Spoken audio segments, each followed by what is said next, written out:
Dame de beber, temas de espiritualidad por el padre José María Iraburu.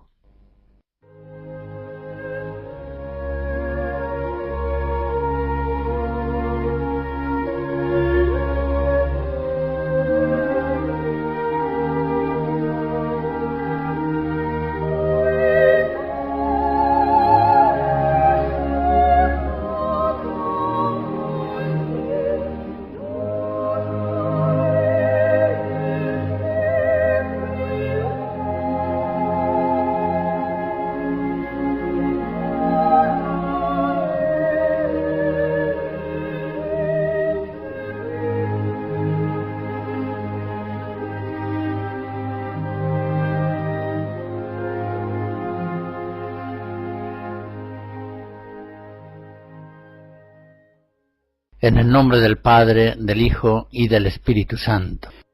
Dios mío, ven en mi auxilio. Señor, apresúrate a socorrerme. Danos tu gracia para que en esta hora de meditación nos veamos siempre iluminados por tu palabra y asistidos interiormente por el Maestro interior, el Espíritu Santo. En las conferencias anteriores sobre el tema gracia y libertad, caractericé ya el pelagianismo, según el cual basta la libertad del hombre, no es necesaria propiamente la gracia de Dios.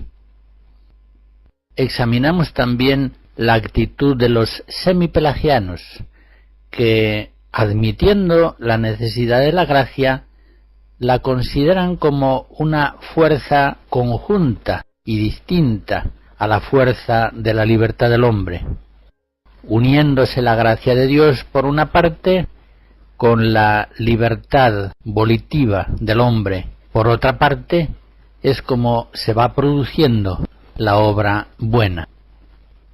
No está pues propiamente todo el acto de la libertad del hombre bajo el influjo de la gracia, sino que más bien ese acto, partiendo de la iniciativa del hombre, se une a la gracia de Dios que hace posible en esa conjunción de la fuerza divina y de la fuerza humana la obra buena, la vida recta. Pues bien, hemos de considerar ahora la actitud luterana, en la que la libertad del hombre no cuenta nada, es sólo la gracia de Dios la que salva al hombre. La verdad es que todos tenemos conciencia, por una parte, de que somos libres. Todos tenemos conciencia de que podemos elegir.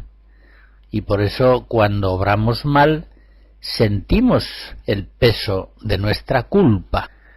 Esto no es un sentimiento morboso, es algo que responde a la verdad de la condición humana. Somos libres, somos responsables de nuestros actos.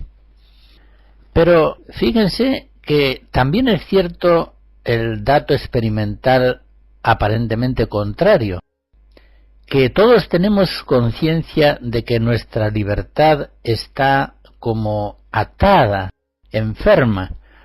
Todos hacemos nuestras aquellas palabras de San Pablo en Romanos 7, no podemos muchas veces obrar el bien como hubiéramos querido, sino que venimos a obrar el mal que precisamente reprobamos.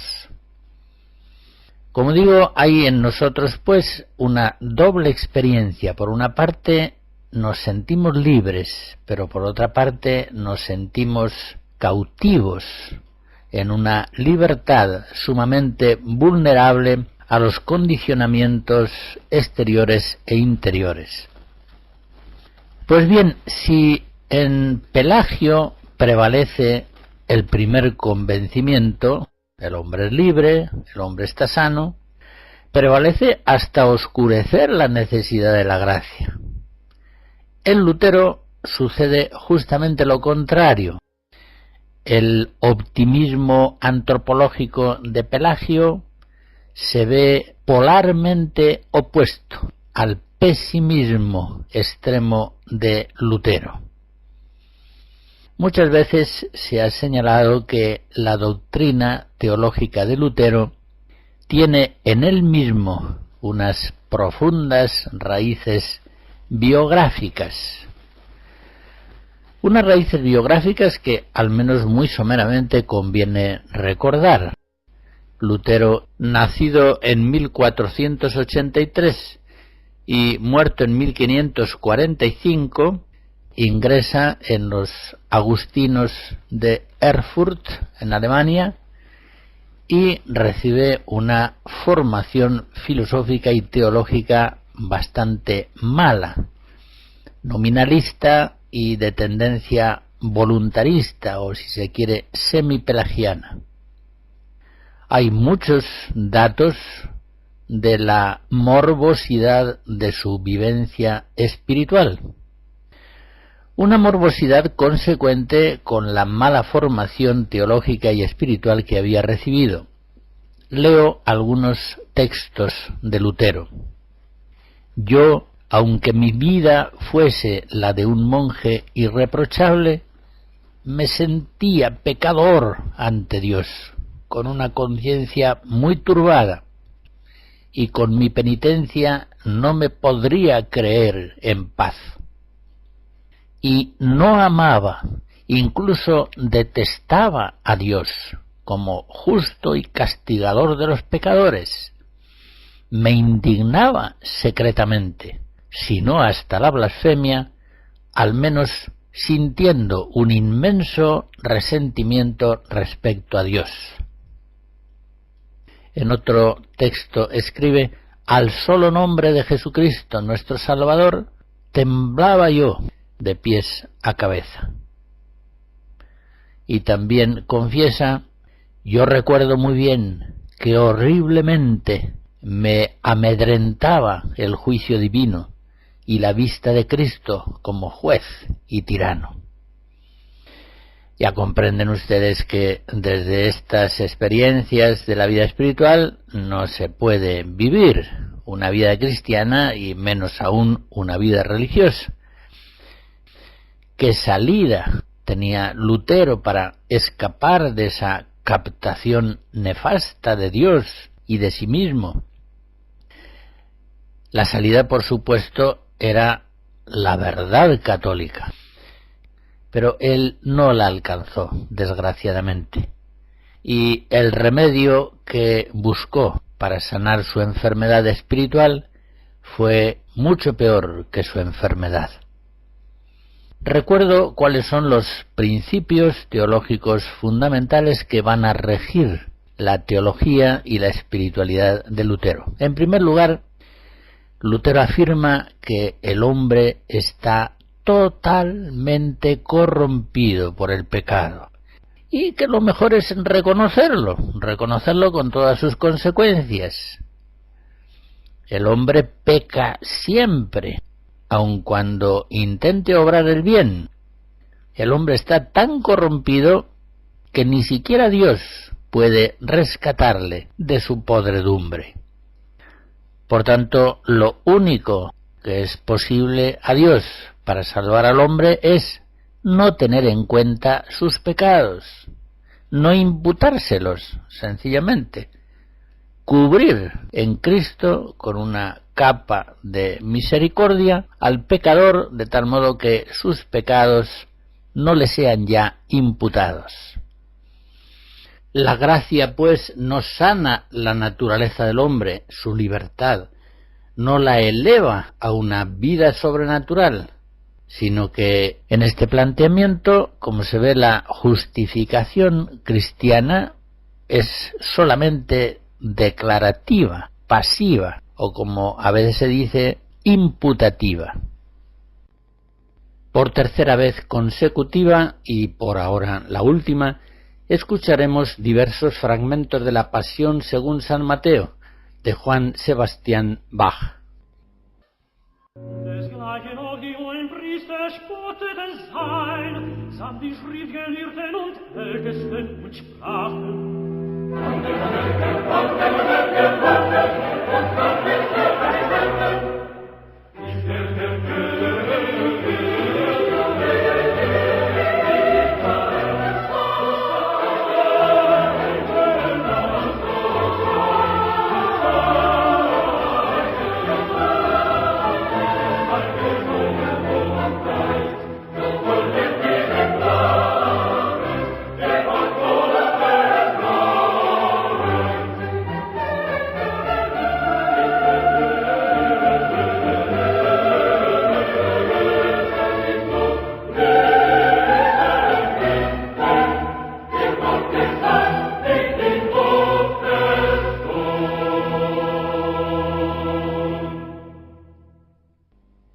el error de Lutero acerca de la corrupción total del hombre le lleva a afirmar que el hombre no es libre.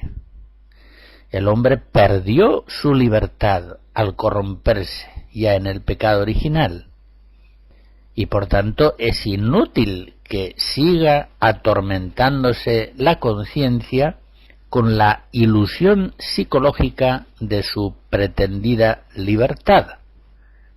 Esta es una de las tesis fundamentales de Lutero. Él en sus primeras obras todavía creía en la libertad del hombre, pero ya a partir de 1516 vino a ponerla en duda y finalmente la niega furiosamente en 1525 en una de sus obras preferidas, De Servo Arbitrio, es decir, la esclavitud del libre arbitrio. En esa obra, Lutero afirma que la libertad humana es incompatible con Dios, puesto que Dios todo lo preconoce y lo predetermina. No hay espacio, por tanto, para las decisiones verdaderamente libres del hombre. La libertad humana, además, es incompatible con Satanás, que domina verdaderamente sobre el hombre, es el príncipe de este mundo. La libertad humana es incompatible también con el pecado original, que sabemos corrompe todo lo que es el hombre, también su libertad, su capacidad volitiva de optar libremente. La libertad humana, según Lutero, es también incompatible con la redención universal de Cristo, que vendría a ser superflua si el hombre fuera libre y por tanto fuera capaz de obras buenas por sí mismo. En fin, Lutero concluye que la expresión libre arbitrio debería desaparecer del lenguaje religioso. Dice, sería lo más seguro y lo más religioso. Fíjense que esta negación de la libertad hecha por Lutero va a tener consecuencias profundísimas en toda la teología y la espiritualidad cristiana, pero incluso también en la filosofía, en la psicología, en el arte, sobre todo en la literatura y el teatro. Se forma desde entonces una cultura en la que realmente se niega la libertad personal del hombre. Puede decirse que a partir de la afirmación de Lutero hasta nuestros días ha ido prevaleciendo más y más el convencimiento de que el hombre no es realmente libre. Sufre una ilusión de libertad, pero en realidad está cautivo de condicionamientos genéticos, sociales, educacionales y, en la visión de algunas perspectivas religiosas, cautivo también del demonio. Esa cautividad de la libertad del hombre se explicará en formas diversas según las premisas de las diversas escuelas filosóficas o psicológicas de las que se parta. Pero todos coinciden hoy en que el hombre no es libre, está determinado. Por tanto, si el hombre no es libre, volvemos ya al pensamiento de Lutero, solamente podrá ser salvado por un acto gracioso de la misericordia de Dios otorgado en Cristo Salvador. El hombre alcanza la salvación únicamente por la gracia, no por la colaboración libre de su voluntad a esa gracia. No se imputan al pecador sus pecados si él pone en Cristo su fe, su confianza. En este planteamiento, las buenas obras propiamente no son necesarias para la salvación. No es cierto que el hombre será juzgado según sus obras, como enseña Cristo, de tal modo que los que han obrado el bien tendrán una resurrección de bienaventuranza y de felicidad eterna, y los que han obrado el mal tendrán una resurrección de condenación, también eterna. Juan 5. Esa enseñanza de Jesucristo es negada positivamente por Lutero, puesto que él afirma que las buenas obras son únicamente convenientes como expresión de la fe, pero que en modo alguno son necesarias para la salvación, una salvación que es solamente por gracia de Cristo. Incluso, señala Lutero, las buenas obras pueden ser peligrosas, al menos cuando debilitan esa fe fiducial que verdaderamente salva al hombre, y si la persona, realizando o procurando esas buenas obras, viene a apoyarse en su propia justicia. Sencillamente, en la visión de Lutero, el cristiano debe aprender a vivir en paz con sus pecados. Debe reconocer, como dice Lutero en una ocasión, que es simultáneamente pecador y justo, simul peccator et justus.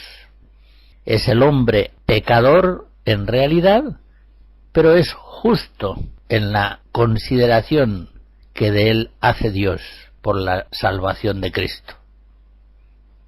Leo en un escrito de Lutero: en nada daña ser pecadores, con tal que deseemos con todas nuestras fuerzas ser justificados.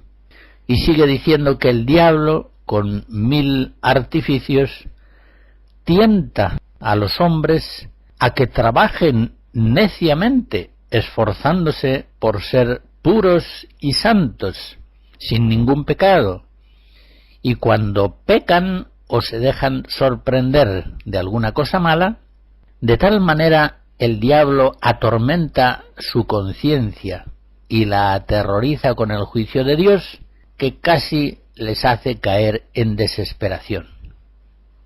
Conviene, pues, sigue diciendo Lutero, permanecer en los pecados y gemir por la liberación de ellos en la esperanza de la misericordia de Dios. Lo expuesto hasta aquí nos hace ver claramente que en el binomio gracia y libertad, para Lutero solamente es la gracia la que cuenta, sola gracia.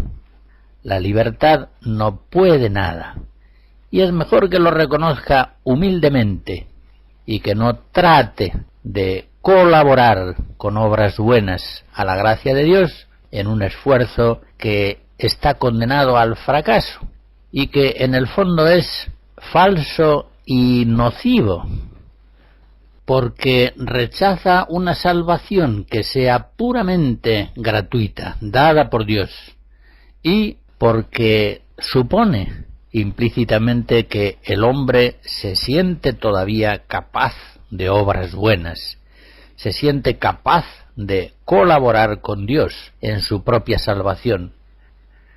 Pero la verdad de la Iglesia, la verdad católica es muy diferente. La gracia de Dios sana y eleva la naturaleza del hombre. La gracia de Dios va sanando y liberando la libertad del hombre, de tal modo que el hombre pueda colaborar libre y meritoriamente con la acción de la gracia de Dios que le da la salvación. A la luz de la fe católica entendemos que gracia y libertad obran las dos juntamente, la libertad siempre asistida por el influjo de la gracia.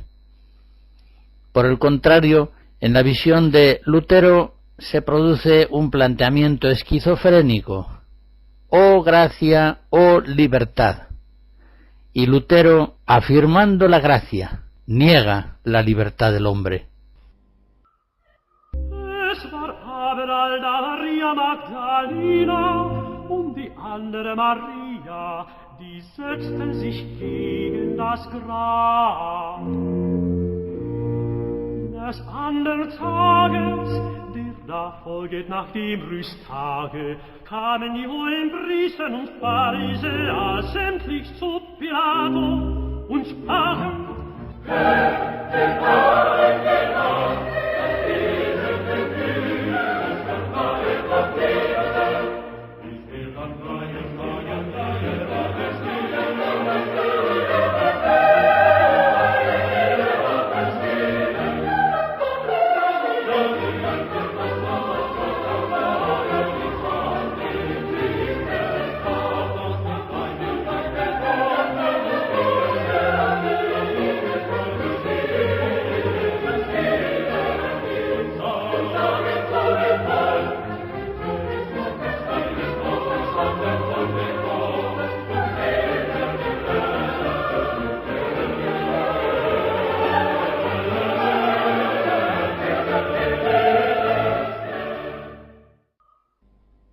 Hasta aquí he caracterizado la doctrina del luteranismo.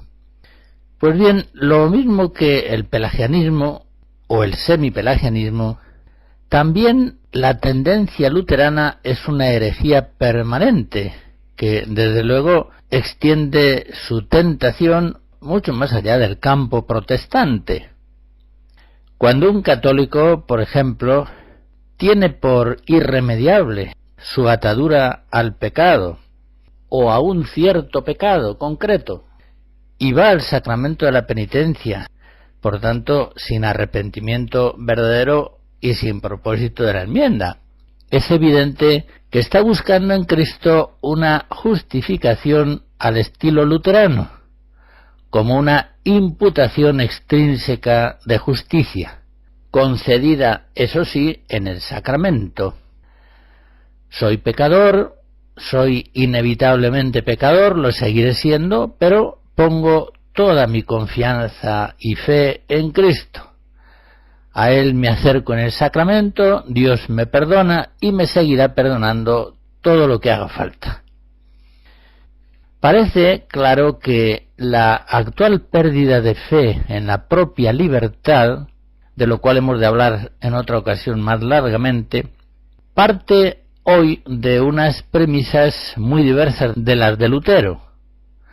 Lutero pensaba que el hombre no era libre por la corrupción del pecado original, por la sujeción a Satanás, por no disminuir la redención universal de Cristo, etc. Hoy la negación de la libertad viene de determinismos genéticos, sociales u de otro orden, más bien que de esas premisas teológicas empleadas por Lutero. Pero en todo caso, la negación de la libertad es semejante en sus efectos. Por eso hemos de decir que si hoy la tentación predominante entre los católicos está más bien en Pelagio, es decir, en un voluntarismo que prescinde de la necesidad de la gracia, por ejemplo, el dejar de ir a misa, no es tampoco despreciable hoy entre los católicos el peligro de Lutero. Y en realidad, aunque parezca contradictorio, hay que decir que en el campo católico se experimenta a veces al mismo tiempo las dos tentaciones. Así, por ejemplo, en ciertos ambientes hallamos una extraña especie híbrida de cristianismo que es pelagiano ante la multitud, es decir, optimista ante la juventud, los obreros, el hombre moderno, pero que en cambio es un cristianismo luterano ante el individuo, es decir, se muestra ahí muy pesimista. Por ejemplo, en el sacramento de la penitencia, cuando se dan absoluciones a penitentes sin el menor signo de arrepentimiento y de propósito. No se cree muchas veces en las posibilidades reales de la persona para cambiar, para salir efectivamente de su pecado y entrar de verdad en una vida santa. Pero no se cree por falta de fe en la gracia de Dios y también por falta de fe en la libertad del hombre. Si no hay una fe bien firme en el poder de la gracia y en el poder de la libertad, bajo el auxilio de la gracia, No se cree posible la conversión, por eso no se llama a ella ni se intenta, tanto en la vida personal como en la actividad apostólica. Ese cristianismo híbrido que acabo de describir igualmente podría llamarse pelagianismo luterano o, si se prefiere, luteranismo pelagiano. A disparates semejantes se viene cuando se abandona el camino de la doctrina católica. En fin, notemos que lo que subyace a la herejía de Lutero no es exactamente, como tantas veces se ha afirmado, el error de atribuir todo en la obra buena a la misericordia divina, porque efectivamente a Dios hay que atribuir todo en la obra buena. Él inspira, él impulsa, sostiene y culmina la acción de la persona. Lo contrario, pretender que la salvación viene realizada en parte por la gracia divina y en parte por la fuerza de la libertad humana, que viene a completar lo que le falta a la acción gratuita de Dios, nos haría caer en un puro semipelagianismo. El error que subyace al pensamiento de Lutero, aunque parezca paradójico, es el mismo que ha contaminado con frecuencia de naturalismo semipelagiano a sus contradictores católicos. El error de pensar que la acción de la gracia es extrínseca a la acción de la naturaleza humana libre. El enorme error de ignorar que la acción de la gracia divina es precisamente causa de la acción libre del hombre. Atribuir, por tanto, todo a la gracia de Dios no deja excluida en modo alguno la libertad humana, pues precisamente la libertad del hombre se ve causada y movida por la gracia de Dios. ¿Cuántas veces Santo Tomás, por ejemplo, nos habla de que la gracia de Dios mueve la voluntad del hombre para la obra buena? Viene a decir lo mismo que San Pablo en Filipenses 2. Es Dios el que obra en vosotros el querer y el obrar según su beneplácito, es decir, según su gracia. Insisto en esta cuestión porque me parece realmente muy importante. Los luteranos acusan a veces a los católicos de que somos semipelagianos, al exigir la colaboración de la libertad en la producción de las obras buenas. Nos acusan de que no atribuimos a la misericordia de la gracia divina toda la salvación del hombre, sino parte de ella. Pues bien, sería un error muy grave contestarles que atribuir toda la salvación a la misericordia divina equivale a anular la libertad humana. Diciendo tal cosa, solo conseguimos confirmarles en su convencimiento de que somos semipelagianos. La parte de la gracia, la parte del hombre, se juntan en la producción del bien. Por el contrario, desde la fe católica, afirmamos al luterano que efectivamente todo es gracia, pero que precisamente la misericordia de Dios es tan grande que su gracia renueva verdaderamente al hombre en su ser. Y por eso cuando potencia realmente nuestras facultades, nos hace instrumentos activos y realmente operantes de obras sobrenaturales. Y algo semejante habremos de decir al católico temeroso de que una acentuación de la gracia implique la anulación de la libertad. Hay que asegurarle que la gracia divina no actúa en la naturaleza humana desde fuera, extrínsecamente, sino desde dentro, sanando y potenciando la libertad del hombre, sanando y potenciando la voluntad en su misma entidad natural y haciendo al hombre capaz bajo la acción de la gracia de Dios, de realizar obras buenas, sobrenaturales, sobrehumanas, divinas.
Voy a describir ahora, con la ayuda de Dios, el error del quietismo, que paraliza, por así decirlo, la libertad del hombre, poniendo en la gracia de Dios toda su salvación.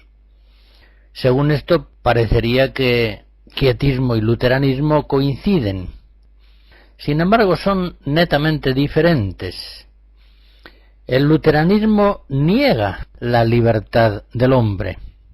Afirma simplemente que el hombre, desde el pecado original, no es ya libre, sino que está cautivo del demonio. El quietismo no. El quietismo afirma que el hombre es libre, pero propugna que en su colaboración con la gracia divina se esté quieta la libertad, que no actúe el hombre, pues cuanto más actúe, más estorbará la acción de Dios. A semejanza del error luterano, el error quietista implica también una esquizofrenia, una división morbosa, que no logra conciliar, según la verdad católica, la acción de la gracia y la acción de la libertad del hombre. En la historia de la Iglesia se han dado tendencias quietistas ya desde muy antiguo, por supuesto en versiones muy diversas. Los maniqueos, los gnósticos, cátaros, fraticelli, hermanos del libre espíritu, beguardos y beguinas, también los alumbrados españoles del XVI, todos ellos presentan rasgos espirituales quietistas. Pero el quietismo más caracterizado, el que aquí voy a considerar, es el que se produce en torno al 1700, teniendo como autores principales a Miguel de Molinos, Fenelón, el padre Lacombe y Madame Guyon. También entre estos autores que acabo de citar hay diferencias considerables, pero en todos ellos se dan rasgos comunes importantes que vienen a caracterizar la herejía quietista. Herejía que la Iglesia, en un breve del año 1699, rechazando los errores de Fenelón, por decirlo así, sistematiza en varios rasgos característicos que voy a recordar ahora mismo. En primer lugar, el quietismo propugna una pasividad total. Leo de el breve de Inocencio XII que acabo de citar. Dice así: querer obrar activamente es ofender a Dios, que quiere ser Él el único agente. Por tanto, es necesario abandonarse a sí mismo todo y enteramente a Dios. Otra tesis, también citada en el breve, viene a expresar esa misma esencia del quietismo. Dice así: la actividad natural es enemiga de la gracia e impide la operación de Dios y la verdadera perfección, porque Dios quiere obrar en nosotros sin nosotros. En esta descripción que hace el Papa del quietismo, ya ven ustedes cómo denuncia una esquizofrenia entre gracia y libertad, que afecta de un modo al luteranismo y de otro modo diferente, pero igualmente real, al quietismo. En segundo lugar, el breve citado hace alusión a la oración quietista, que aborrece de toda forma de oración activa, la meditación, la oración vocal, etc. Dice así: el que en la oración usa de imágenes, figuras, especies y conceptos propios, no adora a Dios en espíritu y en verdad. Es una cita de lo que dice Cristo en Juan 4. Esta concepción quietista de la oración nos está recordando la actitud del Zen budista. Y sigue diciendo el breve: en la oración hay que permanecer en fe oscura y universal, en quietud y olvido de cualquier pensamiento particular, sin producir actos, porque Dios no se complace en ellos. Vengamos al tercer rasgo del quietismo, tal como viene descrito en el breve pontificio. Este se refiere a la aniquilación personal, lo que algunos de los autores quietistas llaman muerte mística. Y dice así: no conviene a las almas de este camino interior que hagan operaciones aun virtuosas por propia elección y actividad, pues en otro caso no estarían muertas. Bueno, ya se entiende, esta afirmación bien entendida sería ortodoxa. Un católico evidentemente debe afirmar que sus acciones siempre deben proceder del Espíritu Santo y no de sí mismo. Ya advierte Jesús en Juan 3 que lo que nace de la carne es carne y que sólo lo que nace del Espíritu es Espíritu. Y algo semejante leemos en Juan 6. El Espíritu es el que da vida. La carne no sirve para nada. Jesús, en la predicación del Evangelio, advertía a todos que aquel que quisiera hacerse discípulo suyo debía negarse a sí mismo. Lucas 9. Pero en el contexto de la tesis quietista se está expresando el grave error de paralizar voluntariamente la actividad de la libertad para no estorbar la acción de la gracia en la conciencia. Todo esto lleva a un cuarto rasgo, perfectamente coherente con los anteriores. En el quietismo se aspira a una indiferencia total.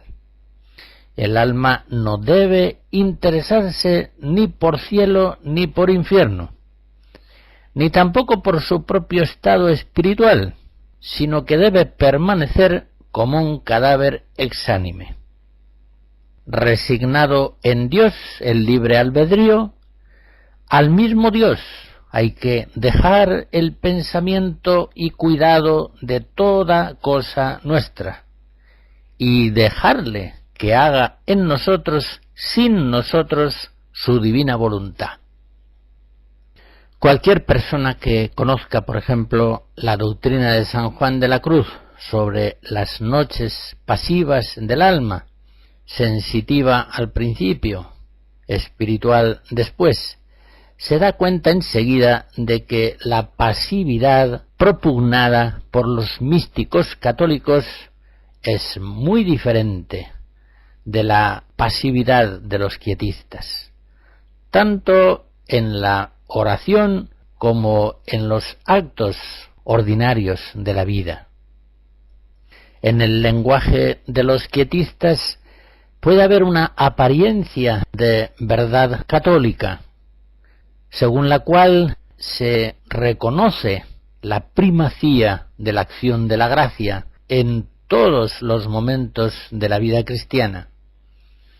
Pero si analizamos los textos quietistas más atentamente, enseguida nos damos cuenta de que propugnan la paralización sistemática del pensamiento y de la libertad del hombre, como si el pensar y el querer necesariamente fueran impedimentos para la acción de Dios que santifica al hombre. Ahí está el error quietista. Y a esa actitud se refiere el breve pontificio del Papa, que descalifica esta doctrina, considerándola incompatible con la fe católica. Estas similitudes aparentes entre la pasividad de los quietistas y la pasividad propugnada por los místicos católicos debe ser objeto de una consideración muy atenta, pues el asunto es grave. Miremos, por ejemplo, la enseñanza de un San Juan de la Cruz sobre la pasividad en la oración. Él, después de haber tratado de la ejercitación del orante durante largos años en oraciones activas, describe el momento en que el cristiano se va introduciendo por la gracia de Dios en un modo orante pasivo. Y dice así, en la llama 3:32, si el alma entonces no dejase su modo activo natural, no podría recibir aquel bien, sino al modo natural, aquel bien divino, y así no podría recibirlo. Si el alma quiere todavía entonces obrar de suyo, habiéndose de otra manera más que con la advertencia amorosa, pasiva, muy pasiva y tranquilamente, sin hacer acto natural, si no es como cuando Dios la uniese en algún acto, pondría impedimento a los bienes que sobrenaturalmente le está comunicando Dios en noticia amorosa. Por tanto, ha de estar esta alma muy aniquilada en sus operaciones naturales, desembarazada, ociosa, quieta y pacífica y serena al modo de Dios. Hasta aquí el texto de San Juan de la Cruz. San Juan de la Cruz describe una oración pasiva que viene a culminar una larga vida de oraciones activas primero y semipasivas después. Veamos, en este caso, en un texto de Santa Teresa, cómo no debe el orante irse a grados pasivos de oración antes de tiempo. Los maestros quietistas orientan a las almas a la pasividad más total desde el principio. Los místicos cristianos no. Escuchemos el texto de Santa Teresa, con la gracia que caracteriza siempre sus escritos. Dice, no se suban sin que les suba. Quiere decir, no vayan a grados altos, pasivos de oración antes de que el Señor se lo dé. Podemos recordar a este respecto la norma de Jesús de permanecer en lo más modesto hasta que Dios nos diga, amigo, sube más arriba. Lucas 14. Y también podemos recordar aquello de Juan 3, cuando dice el Bautista, no debe el hombre tomarse nada si no le fuere dado del cielo.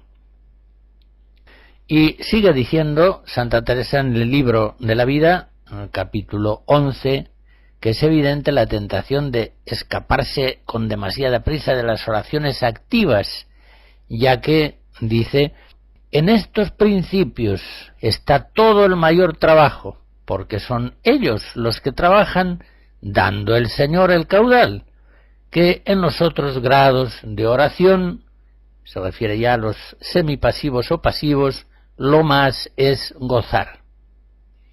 Por eso, sigue diciendo esta vez en el capítulo 12, quien quisiere pasar de aquí y levantar el espíritu a sentir gustos que no se le dan, esto es perder lo uno y lo otro. Y perdido el entendimiento, se queda el alma desierta y con mucha sequedad. En la mística teología, quiere decir en la oración, cuando ya tiene una forma mística pasiva, pierde de obrar el entendimiento porque le suspende Dios. Pero presumir ni pensar siquiera en nosotros de suspenderle, eso es lo que digo que no se haga, ni se deje de obrar con el entendimiento, porque si no nos quedaremos bobos y fríos, y no haremos lo uno ni lo otro. Es decir, no tendremos ni la oración activa que podríamos tener, ni la oración pasiva que el Señor todavía no nos da. Y concluye, remata, por decir así, su frase Santa Teresa en el capítulo 22, diciendo que cuando se aquieta el entendimiento antes de tiempo, en una oración poco semejante al Zen, han de quedarse secos como un palo. Un quinto punto característico del quietismo, según el breve de Inocencio XII, es la impecabilidad. Dice así, describiendo uno de los errores más nefastos del quietismo: con ocasión de las tentaciones, por furiosas que sean, no debe el alma hacer actos explícitos de las virtudes contrarias, sino que debe permanecer en el antes dicho amor y resignación. Por tanto, las caídas que sobrevinieren propiamente no son pecado, porque no hay consentimiento en ellas, ni tampoco es conveniente confesar esos pecados presuntos, porque no hay en ellos culpabilidad, cuando el alma está dejada en Dios. Según pues la doctrina quietista, el hombre debe negar todo esfuerzo activo a su propia libertad para de este modo poder ser dócil a la acción del Espíritu Santo en ella. En fin, como ven ustedes, tanto el luteranismo como el quietismo parten de una pésima teología de la relación entre gracia y libertad. La Iglesia afirma que la gracia no destruye la naturaleza, sino que la perfecciona en sí misma y la eleva. Pero el quietismo piensa que la gracia, para divinizar la naturaleza, necesita aniquilarla. Quiero hacer notar por último que, así como la doctrina luterana ha seguido siempre vigente, extendiendo la tentación de su error en el campo católico también, el quietismo del 17 y del 18, felizmente, dejó pocas huellas en la espiritualidad cristiana. El activismo es hoy una tentación mucho más frecuente que la paralización de la propia voluntad exigida por la doctrina quietista. La tentación que siempre estará vigente es simplemente la de la pereza, pero una pereza que no tiene nada que ver con los principios quietistas.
en estas cuestiones de gracia y libertad, y en todas las que afectan al misterio de la fe cristiana, danos, Señor, tu luz y tu verdad.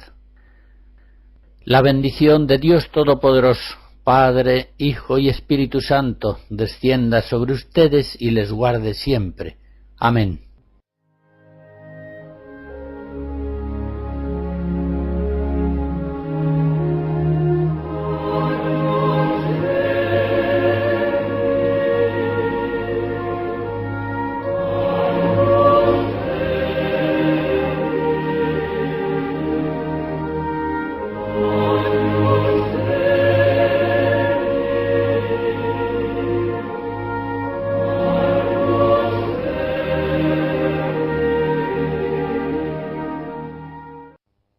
Hemos escuchado Dame de beber, temas de espiritualidad por el padre José María Iraburu.